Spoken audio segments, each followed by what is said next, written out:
추수감사주일은 한 해를 돌아보며 우리 인생의 모든 것이 하나님의 은혜로 빚어졌고 또 그분이 주인 되셔서 베풀어 주셨음을 또 기억하면서 감사와 찬양과 영광을 돌리는 주일입니다. 저희들이 참 농사를 짓지 않고 또 그래서 또 이게 우리 추수 시기와도 조금 떨어져 있기 때문에 한국교회에서 추수감사주일을 지킬 때에 그것을 피부로 체감하는 것이 조금 약한 것 같습니다. 제가 첫 신앙생활을 한 교회는 그렇게 큰 규모가 아니어서 추수감사주일이 되어지면 모든 성도들이 그 전날 이렇게 각자가 과일이나 채소 중 하나를 선택해서 준비해 와서 추수감사주일을 장식했던 기억이 납니다. 그리고 주일날 예배를 다 폐하고 나서 목사님께서 세 가족이나 또 어떤 순서를 정하셔서 나와서 하나씩 가지고 가라 그러면 빨리 뽑히기를 기대했던 저거 내가 가지고 가고 싶은데 근데 저는 항상 좀 늦게 뽑혔던 것 같아요. 그런 기억이 있는데 저희들도 사실 이제 이게 추수감사주일을 그냥 예배로만 또 이렇게 지키고 있는데 제가 이 추수감사주일을 준비하면서 우리도 조금 다른 형식으로라도 한 해를 돌아보면서 감사하는 그러한 일들이 있었으면 좋겠다 그런 생각이 들었습니다. 한 해 동안 가정 안에서 하나님께서 행하신 일들을 생각하며 또 감사 제목을 한번 기록해보고 하나님께서 참 이 몸된 교회를 어떻게 신실하게 인도해 오셨는가 이런 것들도 돌아보면서 감사할 제목들 우리가 한번 또 생각해보고 또 우리의 일상들 일터와 삶터에서 살아갈 때에 참 하나님 우리에게 건강 주시고 또 일터 주시고 사람들 주시고 참 살아갈 수 있도록 하신 그 은혜가 어떠한 것이었는가 좀 돌아보면서 그러한 것들을 우리가 주일 되기 전에 좀 우리 마음속에 차곡차곡 좀 느끼고 또 채워서 그러한 것을 가지고 와서 주님 앞에 예배드리면 더 좋겠다 그런 마음들이 들어집니다. 사랑하는 여러분들, 우리의 추수감사주일은 하나님이 은혜로 우리 인생을 인도하시고 또 하나님께서 당신의 은혜로서 우리 인생에 열매 맺게 하신다 그렇게 고백하는 주일인데 사실 실상은 우리가 일상을 살아가면서 어떤 정서를 더 많이 느끼고 계십니까? 감사로 충만함들이 우리의 인생의 모습입니까? 아니면 무엇인가 열심히 살아가는데 비워진 듯한 뻥 뚫린 듯한 공허함이 우리가 살아가고 있는 실제적인 모습입니까?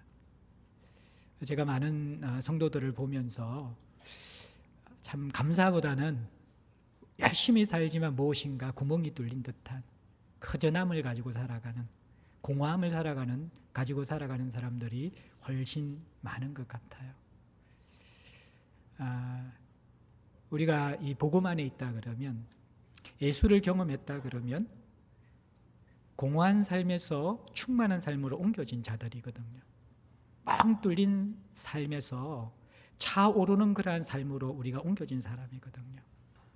근데 왜 우리는 예수 안에 있으면서도 여전히 세상에서 살 때처럼 열심히 살아가는데 뚫린 듯한 삶, 빈 듯한 삶을 살아가고 있을까요? 저는 오늘 이 골로새서 말씀을 통하여서 공허를 주는 뻥 뚫린 듯한 그러한 삶을 주는 이 세상, 그 세상에서 충만한 삶으로 부름받은 이 복음으로 부름받은 삶, 성도의 삶이 무엇인가 그 근본적이고 본질적인 것을 여러분과 함께 다시 생각해 보고자 합니다. 그러면서 좀 우리의 영혼이 채워지는 시간, 뻥 뚫린 우리의 가슴과 우리의 심령이 예수께서 주시는 충만한 감사와 생명의 기쁨으로 차오르는 그러한 것들, 그 복음의 진수들, 우리에게 허락하신 그 예수라는 선물, 그것에 대해서 우리가 다시 돌아보고 깊이 생각했으면 좋겠습니다. 오늘 저는 8절 말씀부터 먼저 여러분과 함께 나누기를 원합니다. 바울은 지금 얼굴도 보지 못했지만 그들을 간절히 사랑하는 마음으로 감옥 속에서 기도하면서 골로새 성도들에게 편지를 보내어 그들을 교훈하고 있습니다. 그러면서 특별히 이 2장은 이 골로새 교인들이 에바브라를 통하여서 복음을 들었음에도 불구하고 성도가 되었음에도 불구하고 여전히 흔들리고 있고 뻥 뚫린 듯한 삶을 살고 있는 그들의 모습을 보면서 건면하고 있는 내용입니다. 이들이 흔들리고 뚫린 삶을 살아가는 이유는 복음에 천착하지 않고 이단들의 가르침에 현혹되어져서 그 진리, 그 거짓 가르침을 받아들이기 시작했기 때문입니다. 그래서 2장 8절부터 23절까지 이들이 복음의 진리 대신 다른 진리를 받아들이고 복음이 주는 자유함, 십자가가 주는 그 제사함의 자유함 대신에 또 다른 그러한 자신들을 자유케 하고 의롭게 하는 것이 있다는 것을 받아들이고 예수와 연결되었으면 누릴 수 있는 그러한 진정한 영적 체험 대신에 또 다른 그러한 영적 체험을 추구하고 있었기 때문에 바울이 지금 건면하고 있는 거예요. 8절부터 10절까지는 첫 번째 이 이단들에 대한 건면인데 그것은 바로 바른 진리를 붙잡고 있지 못해서 무너지고 있는 이 골로새 교인들, 그들을 향한 건면입니다. 골로새 이단들을 어떻게 현혹시켰습니까? 철학과 헛된 속임수로 현혹시켰다, 그렇게 이야기합니다. 사람을 기만하는 비어있는 철학이라는 것입니다. 사실 철학 자체가 나쁜 것은 아니죠. 성경은 철학을 부정적으로 보지는 않습니다. 철학은 인간이 살아가는 데에 인생의 근본적인 의미, 또 궁극적인 최고의 실제가 누구인가, 그 부분에 대해서 탐구하고 추구하는 학문입니다. 철학이 정말 건강하게 기능한다 그러면 우리 인간의 이성, 우리 인간의 판단, 우리 생각으로 참다운 그런 인생의 의미와 최고의 실제를 찾을 수 없기 때문에 어떻게 보면 몽학 선생과 같은 역할을 하면서 복음으로 인도하는 역할을 할 수 있다고 생각합니다. 근데 당시 이 골로새 교회에 침투한 이 철학은 헬라 문화의 영향을 받은 영지주의 성격, 다시 말해서 성경의 계시로 말미암지 않고 직통 계시로 말미암는 그러한 신비로운 그러한 음성을 듣는 그 뻥 뚫리는 뭔가 그러한 이 신비로운 계시, 이런 것들을 추구했던 것도 같고, 또 이 당시의 계변론자들, 실제로 진지하게 인생의 궁극적인 의미를 찾는 것이 아니라 지적 유의에 사로잡혀서 이 본질과 정말 이 경건함을 가지고 추구하지 않는 그러한 철학 사조들, 이러한 것들이 함께 섞여져 있다고 배경적으로 알 수 있을 것 같습니다. 어쨌든 이러한 철학과 헛된 속임수가 이들에게 계속 가르쳐졌는데 이 철학과 헛된 속임수는 우리가 주의해야 할 것이라는 거예요. 경계해야 할 것이라는 것입니다. 왜 주의하고 경계해야 하냐 그러면요, 8절 후반절에 사람의 전통과 세상의 초동학문을 따르는 것이 아니다. 이것은 죄송합니다. 사랑의 전통과 세상의 초동학문을 따르는 것이다. 사람의 전통이라는 것은 이것은 사람들이 만들어낸 것이라는 것이고, 또 세상의 초동학문이라는 것은 당시에 점성술이나 천문학과 같은 어떤 허무한 영적 존재를 추구하는 그런 가르침에서 따온 것이라는 거예요. 그리고 주의해야 될 핵심은 이제 이 가장 후반절에 나오는데 그리스도를 따르는 것이 아니기 때문에 주의해야 한다는 거예요. 무슨 말이냐 그러면요, 이 가르침은 진리 자체이신 그리스도에게서 비롯된 것이 아니라는 것입니다. 그리고 그리스도를 향하도록 하는 가르침도 아니라는 것입니다. 이것을 조금 더 피부에 와닿게 적용시키면 골로새 이단들의 가르침의 특징은 뭐냐 그러면요, 예수의 진리를 인정하지만, 복음의 가치를 인정하지만 그것만으로는 부족하다라고 이야기하는 것입니다. 예수와 복음으로는 부족하다는 것입니다. 그들이 깊이 추구한 그러한 신비로운 지혜, 그들의 가르침, 그들이 이야기하는 요소들이 더 필요하다고 이야기하는 것입니다. 예수도 좋고 복음도 좋지만 그것으로 인생살이, 우리 신앙생활 모든 것을 채울 수가 없다라는 것입니다. 예수가 줄 수 있는 것이 있지만 줄 수 없는 것이 있다라는 거예요. 복음이 줄 수 있는 것이 있지만 줄 수 없는 것이 있다라는 것이죠. 그래서 자신들의 가르침을 받아야지 온전케 된다라는 것입니다. 더 바르게 된다라는 것입니다. 오늘날 우리가 이 세상을 살아가면서 주의해야 될 것이 뭐냐 그러면요, 세상은 예수 믿는 것, 그것에 대해서 완전히 무시하지 않습니다. 신앙생활을 하는 것, 그것 하지 말라고 이야기하지 않습니다. 그것도 필요한 것이죠. 그것도 유익한 것이죠. 그러나 그것만으로 세상 살 수 없다라는 것입니다. 그것만으로 우리 인생이 채워질 수 없다라는 것입니다. 그것만으로 우리가 참된 행복과 자유를 누릴 수 없다고 세상은 끊임없이 우리에게 가르치고 있는 것이죠. 이것만 있으면 여러분 인생은 완전해질 거야. 이것만 내가 누리게 되어지면 내 삶은 진짜 행복해질 거야. 오늘날 세상 이단들은 골로새 이단들과 마찬가지로 그리스도를 따르는 가르침이 아닌 것을 끊임없이 우리에게 가르쳐주고 있습니다. 제가 요즘 집에 TV는 있지만 그 광고는 옛날 TV 광고밖에 기억이 안 나는데, 그 옛날 광고 보면요, 정말 우리가 이것을 추구하고 이것을 누리면 행복해질 것이라는 그 메시지를 광고에 다 담고 있어요. 옛날에 이제 아파트 선전이 기억나는데, 아파트 선전을 하면서 너무 요즘 미세먼지 때문에 죽을 지경인데 TV 광고에 나오는 아파트 선전의 그 대기는, 공기는요 너무 맑아요. 그리고 숲속에 있어요, 아파트가. 그리고 햇볕이 쫙 해가 오르면서 새들이 막 이렇게 지저귀며 소리를 내어요. 뭐 바깥 환경은 그렇다고 제가 인정해 줄 수 있어요. 근데 이제 아파트 안을 이렇게 쫙 보여주는데, 어머니가 일찍 일어나서 그것도 화장까지 한 얼굴로 음식을 만들고 계세요. 도저히 우리가 최근에 경험하지 못하는 그런 현상 아닙니까? 일찍 일어나서 화장까지 한, 그리고 이렇게 앞치마를 두르고 행복하게 음식을 만들고 있어요. 더 신비로운 것은 아빠까지 일어나서 소파에 앉아서 신문을 읽고 있다는 것입니다. 그런데 그 얼굴에 둘 다가 잔잔한 미소를 머금고 있어요. 아침에 시체놀이 하다가 일어나서 음식 만들면서 그런 미소가 나오는 게 제가 이해가 안 되고, 신문을 보면서 온갖 우리를 고통스럽게 하고 분노케 할 기사밖에 없는데 신문을 읽으면서 웃는 그 모습도 저는 이해가 되지 않았습니다. 그리고 그 광고의 앞건은 깨우지도 않았는데 아이가 자기 방문을 읽고 스스로 나오는 것입니다. 그러고 나서 안기면서 엄마 아빠 하면 행복이 숨쉬는 빵빵빵 아파트. 그 아파트에 살면 행복이 숨쉬어요. 아내는 저절로 일찍 일어나서 음식을 만들고 있을 것입니다.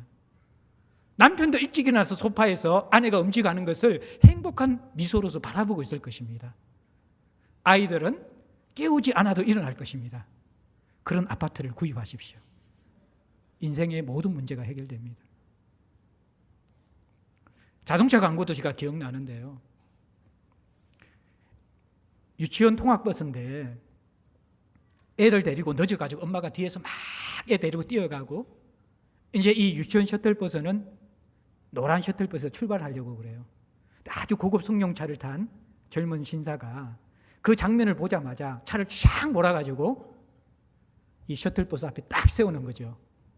그러면서 차가 가지 못하도록 하고, 그 아이가 엄마가 이렇게 데리고 온 아이가 딱 타고 나서 문이 쫙 닫히면 행복한 미소를 지으면서 쫙 갑니다. 그러면 그 차를 타면 그렇게 젠틀하고 멋있는 신사가 되는 것 같은 이미지를 쫙 주는 것이죠. 저는 아주 고급 차를 타시는 분 가운데 인격적인 분도 계시지만 대부분 제가 이렇게 볼 때는 운전을 함부로 하는 사람이 더 많더라고요. 근데 그 차를 타면 저절로 우리가 아주 이렇게 사회적인 인격을 가지고 사람을 배려하는 사람이 되는 것처럼 그렇게 광고를 하고 있는 것이죠. 세상은 이것만 가지면 행복해질 수 있다라고 이야기합니다. 여러분들이 아름다운 외모만 가지면 성공할 수 있다라고 이야기합니다. 세상은. 여러분들이 좋은 대학만 진학하면 원하는 것을 쟁취할 수 있다라고 이야기합니다. 연봉이 보장되어 있고 노후가 보장되어 있는 탄탄한 직장을 여러분들이 구하게 되어질 때 결혼 문제도 노후 문제도 해결될 것이라고 여러분들에게 이야기하고 있습니다. 넓은 아파트와 안전하고 멋진 자동차를 우리가 구입하게 되어지면 삶의 많은 부분이 채워지고 만족할 것이라고 세상은 우리에게 이야기하고 있습니다. 골로새 이단의 문제는 뭐냐 그러면, 예수도 필요하고 복음도 필요하고 그렇지만 이것도 필요하다라고 이야기하는 것입니다. 그리고 시간이 지나가면 우선순위는 항상 이것이 되어집니다. 복음과 예수가 우선순위가 아닌 것이죠. 그런데 여러분들, 왜 바울은 이것을 주의하라고 이야기합니까? 8절 말씀해 보면 너희를 사로잡는다. 너희를 사로잡을까 주의하라는 것입니다. 이전 이전에 번역한 성경이 제가 더 와닿는데, 노략할까 주의하라. 너희를 다시 노예 상태로 만들까 주의하라는 것입니다. 세상의 가르침은 마치 인신매매범 같다라는 것입니다. 우리는 노예 상태에서 자유케 되어진 사람입니다. 진리로 자유케 되어진 사람입니다. 그런데 우리가 계속해서 세상 가르침, 이단의 가르침에 귀를 기울이다 보면요, 어떻게 되어집니까? 그리스도를 따르지 않는 가르침에 현혹되어집니다. 자꾸 그리스도만으로 부족하다라고 이야기하는 것이죠. 그것도 필요하지만 세상살이에 그것만으로는 안 된다라고 이야기하는 것이죠. 그래서 우리는 자녀들 교육에 목을 매고, 좋은 직장 구하는 데 목을 매고, 더 많은 연봉을 우리가 얻는데 인생을 던집니다. 집을 구하는데 우리의 모든 에너지를 소비합니다. 그런데 주의하라고 이야기하는 것이죠. 그 가치를 붙들고 살아가는 순간 여러분의 인생은 노략당할 것이라는 겁니다. 예수 믿기 전에 원래의 상태로 돌아갈 것이라는 거예요. 욕심에 매여 있고, 불안에 매여 있고, 염려에 매여 있는 그런 인생으로 돌아갈 것이라는 거예요. 여러분을 사로잡을 것이라는 거예요. 여러분들, 모든 것을 가지고 있더라도 예수 없으면 아무것도 아닙니다. 이것 깨닫는 것이 인생의 지혜라는 것입니다. 11월 달 우리 토요 새벽 기도에 있을 때에 우리 독일에서 온 우리 그 정은석 박성희 부부가 문자를 못 받았어요. 금요일 날 그 부부가 애들 맡기고 예배를 드리러 왔어요. 아무도 없는 거예요. 다 휴고됐는가? 그러다가 4층에 올라와서 제 방문을 열었는데 제가 있으면서 이렇게 안도를 한 것 같아요. 그러면서 목사님, 그러면서 이제 예배가 토요일 날 옮겨진 걸 알고 잠시 교절을 가졌습니다. 그리고 독일에서 살다가 보니까 처음에는요, 정말 자기가 바라던 사회였던 것 같아요. 기독교 가치가 뿌리 내려 있고, 아주 좋은 자연 환경이 있고, 아이들을 인격적으로 여유롭게 교육시키고, 사람들은 다 경제 수준이 정말 이렇게 높아져 있어가지고 1년에 기본적으로 한 달 이상 휴가를 쓴다라는 거예요. 너무너무 여유 있게 살아가고 있는 것이죠. 자신이 꿈꾸던 정말 이 정도 사회가 되어지면 얼마나 좋을까 생각했던 그 현실에 실제로 살아가면서 처음에는 너무너무 좋아 보였다라는 거예요. 근데 시간이 지나면서 한 사람 한 사람의 삶의 깊은 모습을 보니까 다 우울하고 무기력하다라는 거예요. 그들 속에 진짜 행복과 채워진 듯한 삶의 모습을 별로 볼 수 없었다라는 것이죠. 차라리 뽁짝뽁짝거리면서 살아가는 한국 사회에 더 생기가 있어 보이잖아요. 여러분들, 우리 저번에 이제 그 둔촌 본당 있을 때 참 둔촌 시장이 저는 참 좋았거든요. 그 비린내와 막 이 음식물 냄새가 있지만 거기 가면 사람 살아있는 모습이 있잖아요. 북적북적거리는. 근데 다 갖춰주고 여유롭고 너무 쾌적하고, 우리가 생각하는 높은 연봉, 우리가 생각하는 학벌, 이런 것이 필요 없이 살아가는데 너무 문제가 걱정 없는 세상, 거기에 정작 살고 있는 그러한 사람들은 우울하다라는 거예요. 자살을 생각하고 있다라는 거예요. 제가 미국에 갔을 때에 너무 자연 환경이 좋으니까요, 통성기도가 안 나오더라고요.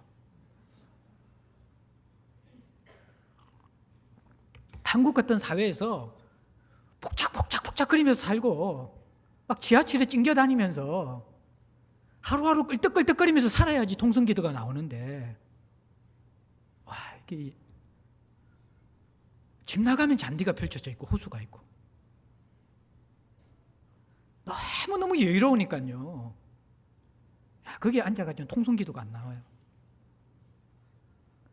우리가 여러분들 다 가지지만요, 하나님에 대한 간절함을 잃고 예수의 복음을 잃으면요, 행복할 것 같죠? 아무것도 아닙니다. 여러분들, 어린아이에게는 엄마가 전부거든요.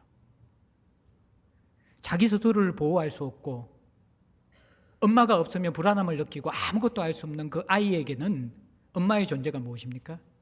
모든 것입니다. 엄마가 있으면 모든 것이 있는 것이고 엄마가 없으면 모든 것이 없는 것입니다. 하나님의 형상으로 창조된 우리 인간에게 예수가 있으면 사실은 모든 것이 있는 것이고 예수가 없으면 모든 것이 없는 것입니다. 그것이 우리 인생이에요. 수많은 사람들이 이 땅을 살아가면서 세상의 가르침에 넘어가는 것이죠. 주의하라고 그랬는데, 그리스도를 따르는 것이 아니라고 이야기했는데, 그것이 행복을 주고 그것이 자유를 주고 그것이 체험을 주고 만족을 줄 것 같이 이야기하지만 결국 노력한다라고 성경은 끊임없이 이야기하는데, 우리를 사로잡아서 욕심과 염려와 불안에 매이게 한다라고 이야기하는데, 우리는 사실 복음보다도 세상의 가르침에 더 귀 기울이는데 익숙해 있죠. 왜입니까? 눈에 보이기 때문이죠. 우리 주변에서 들리기 때문이죠. 많은 사람들이 그 크고 넓은 길을 걸어가고 있기 때문이죠. 복음을 따르는 삶은 좁고 협착하여 찾는 이가 적고 잘 보이지 않습니다. 예수를 따라 살아가면 질식할 것 같습니다. 내 삶이 찌그러질 것 같습니다. 짓누릴 것 같습니다. 꾸역꾸역 살아갈 것 같습니다. 그런데 이 세상의 가르침을 따라 살아가면 그 길이 크고 넓어서 평탄할 것 같습니다. 생명의 길일 것 같습니다. 쉬울 것 같습니다. 만족을 줄 것 같습니다. 그런데 결과는 크고 넓은 길은 결국에는 멸망의 길이고 좁고 협착한 길은 결국에는 생명의 길이라는 것입니다. 8절에 바울은 이 골로새 이단들에게 흔들리고 있는, 이미 예수 그리스도의 생명의 복음을 받았지만 그것만으로 부족하다고 하고 또 다른 가르침, 또 다른 체험을 위해서 끌떡거리고 있는 이 골로새 교인들에게 주의하라. 너희들 다시 사로잡는 것이다. 이야기하고 있는 것이죠. 그러면서 9절 10절은 이 맥락을 정확하게 이해할 때 흐름들을 이해할 수 있는 구절입니다. 갑자기 예수가 어떤 분이고 너희가 어떤 존재인지를 우리에게 설명해 주고 있는 것이죠. 세상은 예수가 부족하다라고 이야기합니다. 예수로 부족하다고 이야기합니다. 예수가 필요는 하지만 전부는 아니라고 이야기합니다. 그런 이 골로새 이단들을 향하여서 9절의 성경적 진리는 무엇입니까? 그 안에는 신성의 모든 충만이 육체로 거하시고 예수는 단순하게 우리 인생의 훌륭한 스승이 아니라는 것입니다. 4대 성인이 아니라는 것입니다. 선지자가 아니라는 것입니다. 예수가 어떤 분이냐 그러면 하나님의 신성의 모든 것이 그 육체 안에 거하시는 분이라는 것입니다. 쉽게 이야기하면 예수는 하나님이시라는 겁니다. 예수는 하나님이라는 것입니다. 예수가 하나님이라면 그분은 이 세상에 대해서 어떤 일을 하시는 분이신가? 10절에 보면 통치자와 권세의 머리시다. 모든 통치자와 권세의 머리시다라는 것입니다. 우리가 이것만 있으면 만족하겠다라는 그러한 물질, 그 물질의 주인이 누구십니까? 머리가 누구십니까? 예수 그리스도 아닙니까? 내가 건강했으면 좋겠다는 건강, 이 생명의 주인이 누구십니까? 생사여탈권을 가진 머리이신 예수 아니십니까? 모든 이 세상의 왕과 제국을 높이시기도 하고 내리기도 하시는 그분이 누구십니까? 머리이신 예수 그리스도 아닙니까? 예수는 온 만물의 주관자입니다. 모든 권세를 높이기도 하시고 떨어뜨리기도 하시는 분이십니다. 이 세상의 모든 물질을 부하게도 하시고 없게도 하시는 분, 그분이 바로 온 세상의 창조주이며 주관자이신 예수 그리스도라는 것입니다. 그 예수 그리스도를 믿고 있는 자들이 그분이 창조한 부스러기와 같은 그 존재들을 붙잡으며 그것에 인생의 의미를 두고 그것으로 삶을 채우려는 어리석은 삶을 살고 있다는 것, 그것이 성경이 밝히 보여주는 우리의 모습이라는 것입니다. 예수가 누군지 이들은 제대로 알지 못했습니다. 예수가 모든 통치자와 권세의 머리라는 사실, 이것을 골로새 교인들은 진실로 그들의 중심 속에 받아들이지 못했습니다.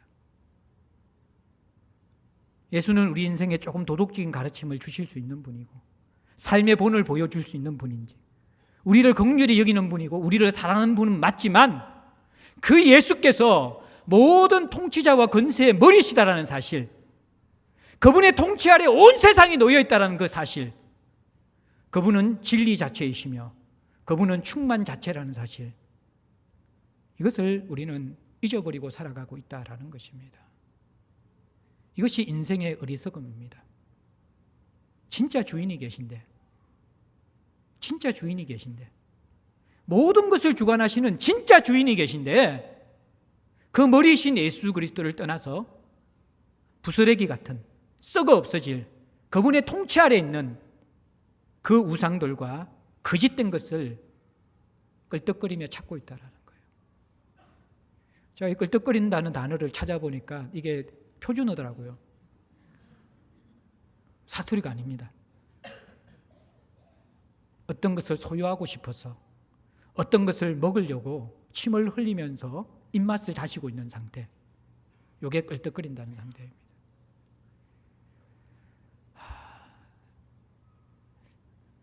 예수 안에서 정말 충만함을 경험하고 이 예수를 경험하지 아니하면요, 우리는 진짜 만족은 모릅니다.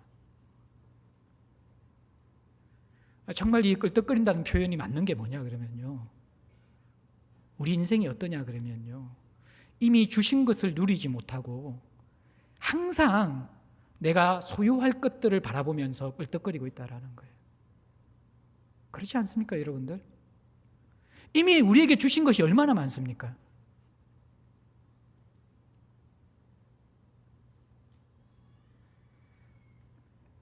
여러분들, 이번에 우리 그 사역자 리트릿 가가지고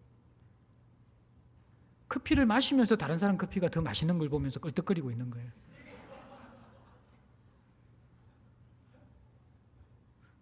우리 인생이 그렇지 않습니까? 제가 목요일에 성경 공부하고 매운탕집 갔는데 우럭 매운탕을 시켰어요. 근데 분명히 저 테이블에 고기가 훨씬 많은 것 같은 거예요. 실제로 좀 많은 것 같았어요. 확신합니다. 많았어요. 근데 여기도 고기가 있고 여기도 이렇게 맛있는 매운탕이 있는데 계속 먹으면서 끌떡거리고 있는 거예요. 저걸 보면서. 참 우리 인생이 어리석죠. 내가 지금 누리면서 내게 주어진 것이 있는데 그거 감사하며 누리지 못하고 자꾸 내가 가지지 못한 것, 내가 경험하지 못한 것, 내가 이루지 못한 것, 그 계속 끌떡거리면서 살아가는 것이 인생이라는 거예요. 염려, 욕심, 불안, 사로잡히는 인생이에요. 근데 예수께서 온 통치자와 모든 권세의 머리신데, 근데 중요한 것은 10절에 우리가 어떤 존재가 되어졌는가. 10절만 한번 같이 읽을까요? 시작. 너희도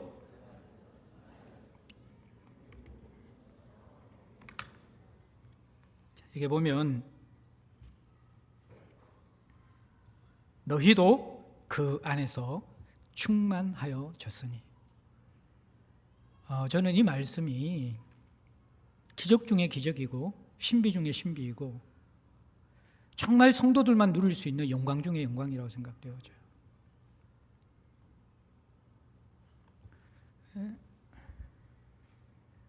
제가 이제 찬송가 27장을 굉장히 좋아하거든요. 빛나고 높은 보좌와 그 위에 앉으신 주 예수 얼굴 영광이 해같이 빛나네. 그 크신 예수 그리스도 사실 범접할 수 없잖아요. 모든 세상이 창조주이신데, 그런데 오늘 본문은 그 예수께서 성령으로 우리 안에 내주하며 사신다고 이야기하는 거예요. 방문하는 것이 아니라 내주하시는 예수님. 사실 감당할 수 없는 충격이고 감격이죠. 그분과 더불어 먹고 마시고 누리는 인생으로 초대받았는데 시제가 뭡니까? 충만하여 졌으니. 충만해질 것이라? 충만해져야 한다? 아니라는 것입니다. 충만하여 졌으니. 누구에게? 그 안에 있는 너희가. 그 안에 있는 너희도 그 안에서 충만해졌다라는 것입니다. 성도가 누려야 될 진짜 충만은요, 그분이 우리 안에서 채우는 충만입니다. 그걸 경험하면요, 세상 충만함은 충만해질 것 같지만 바닷물 마신 것처럼 계속해서 목이 타고 꿀떡거리게 합니다. 여러분들 예수로 한번 채워져 보셨습니까? 예수로 채워진 사람과 한번 교제해 보셨습니까?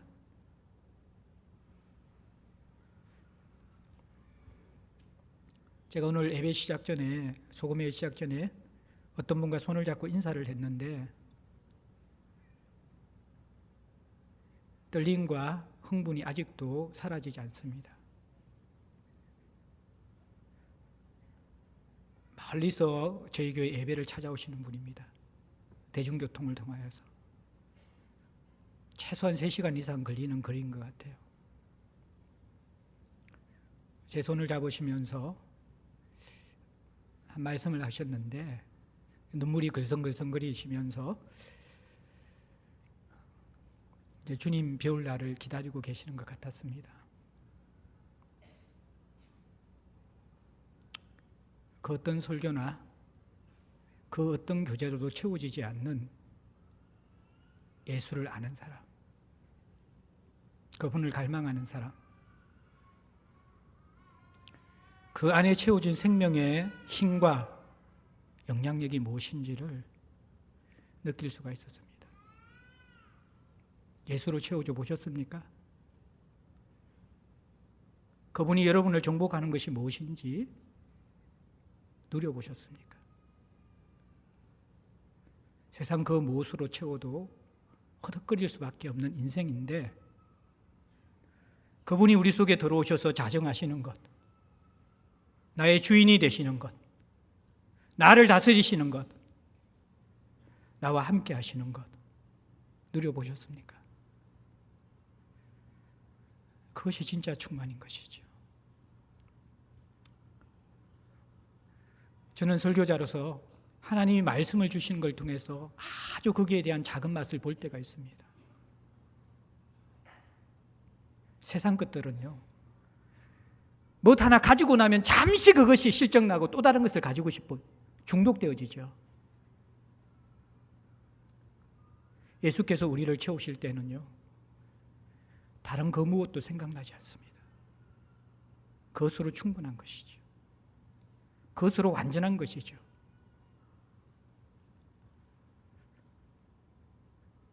바로 지금 여기에서 예수로 말미암아 충만해지는 것, 그 삶으로 우리를 부르신 거예요. 성도 한 사람 한 사람이 예수로 충만케 되어지고 그 채워진 성도들이 교회를 이루고 그 교회가 만물의 충만함을 드러내는 예수의 몸이 되어질 때에 껄떡거리는 세상이 교회로 모일 수밖에 없는 것이죠. 진짜가 있기 때문에, 진짜 생명이 있기 때문에 세상은 성도를 주목할 것이고 교회를 바라보게 될 것입니다. 오늘날 우리는 이것을 잃어버리고 공허한 삶을 살아갑니다. 다시 사로잡히면서 세상 사람과 별 다를 것이 없는 염려와 불안과 욕심에 매인 인생을 살아가는 것이죠. 그 안에서 충만해진 삶, 그 삶에 대한 그림을 바울은 6절부터 7절에 조금 더 자세하게 우리에게 보여줍니다. 6절에서 7절 말씀을 보면요, 그러므로 너희가 그리스도 예수를 주로 받았으니 그 안에서 행하라, 그렇게 이야기합니다. 너희도 그 안에서 충만해지는 삶을 풀어서 설명하면 6절 7절이 되어집니다. 그리스도를 주로 고백하는 삶, 그리고 그 안에서 행하는 삶입니다. 주로 고백하고 그 안에서 행하는 삶이 어떤 모습이냐 그러면 7절에 바울은 우리에게 두 가지 비유를 통해서 설명해 줍니다. 하나는 식물의 비유이고 하나는 건물의 비유입니다. 식물의 비유는 무엇입니까? 뿌리를 박으며, 그 안에 뿌리를 박으며.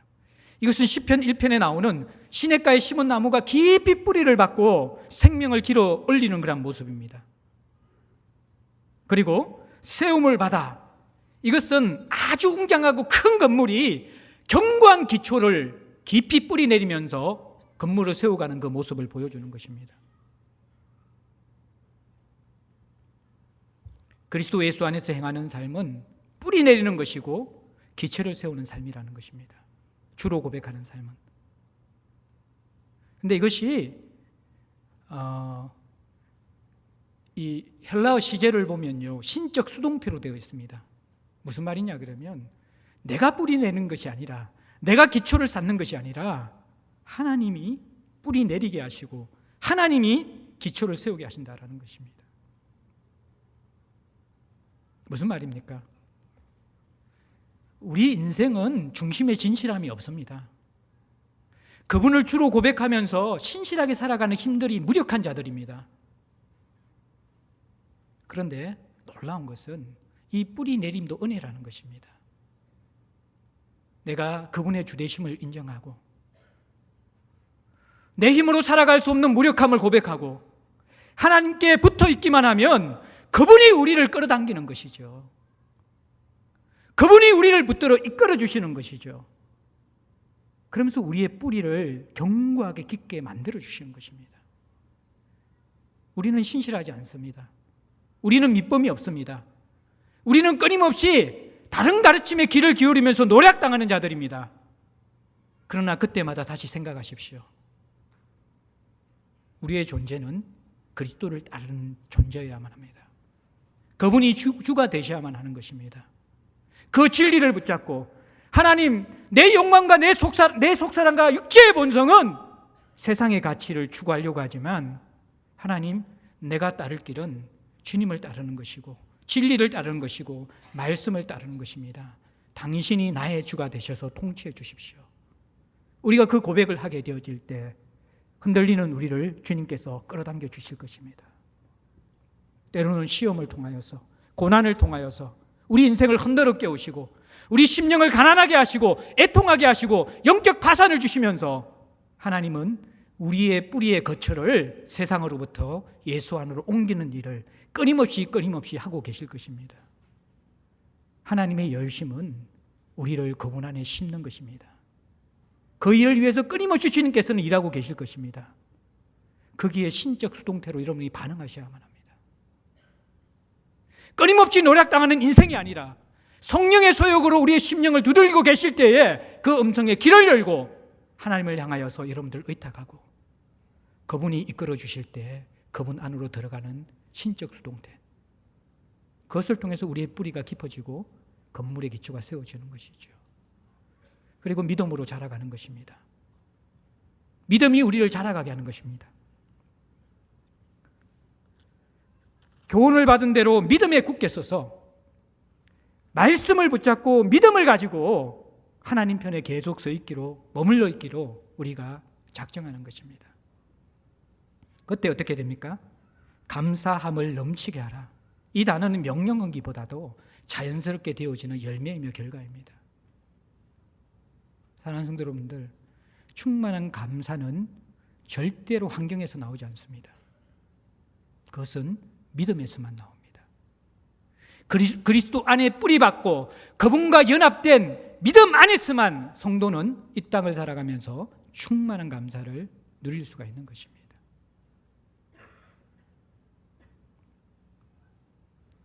오늘 우리가 추수감사절을 지키면서 우리의 인생은 어떠합니까? 공허하지 않습니까? 다시 세상의 가르침에 노략 당해가는 것 같지 않습니까? 예수 믿는 것도 좋고 신앙생활하는 것도 좋은데 그것만으로 부족하다는 세상의 가르침 조금씩 열어두기 시작하지 않았습니까? 그리고 시간이 가면 갈수록 어떻습니까? 전세가 역전되죠. 예수의 복음은 밀려나죠. 세상의 가르침은 훨씬 더 눈에 가까이 들어오죠. 귀에 잘 박히게 되어지죠. 우리의 마음에 동기를 부여하게 되어지죠. 그렇게 살다가 우리 인생이 어떻게 됩니까? 예수 믿기 전과 지금 여러분의 모습이 무엇이 달라졌습니까? 어떻게 보면 동일하게 노략당하는 삶으로 떨어질 수 있는 것, 우리 인생이라는 것입니다. 다시 돌아가는 삶으로 우리를 부르신 것이 아닙니다. 예수는 모든 통치자와 권세의 머리이십니다. 여러분들의 도덕적인 스승이 아닙니다. 어떤 필요를 채우는 도움을 주시는 분이 아닙니다. 그분은 주님이십니다. 그 안에서 행할 때 우리를 부르시는 그 음성에 순종하여 뿌리 내리게 되어질 때에, 믿음으로 반응하게 되어질 때에 우리는 세상이 줄 수 없는 충만한 감사, 충만한 생명을 경험할 수 있을 것입니다. 우리가 주님 앞에 드릴 최고의 제사와 열매는 바로 우리 존재가 예수로 채워진 충만한 열매가 되어 그분 앞에 드리는 것입니다. 그것이 하나님이 기뻐 받으실 최고의 제사가 될 것입니다. 이 추수감사주일 우리 한 사람 한 사람이 그분께 드릴 최고의 제물이 되는, 향기로운 제물이 되는 그러한 은혜가 임하기를 주의 이름으로 축복합니다. 우리 함께 찬송가 149장 드리면서 예수로 충만하게 채워질 수 있도록 우리 성찬의식 함께 행하도록 하겠습니다. 우리 성찬위원들은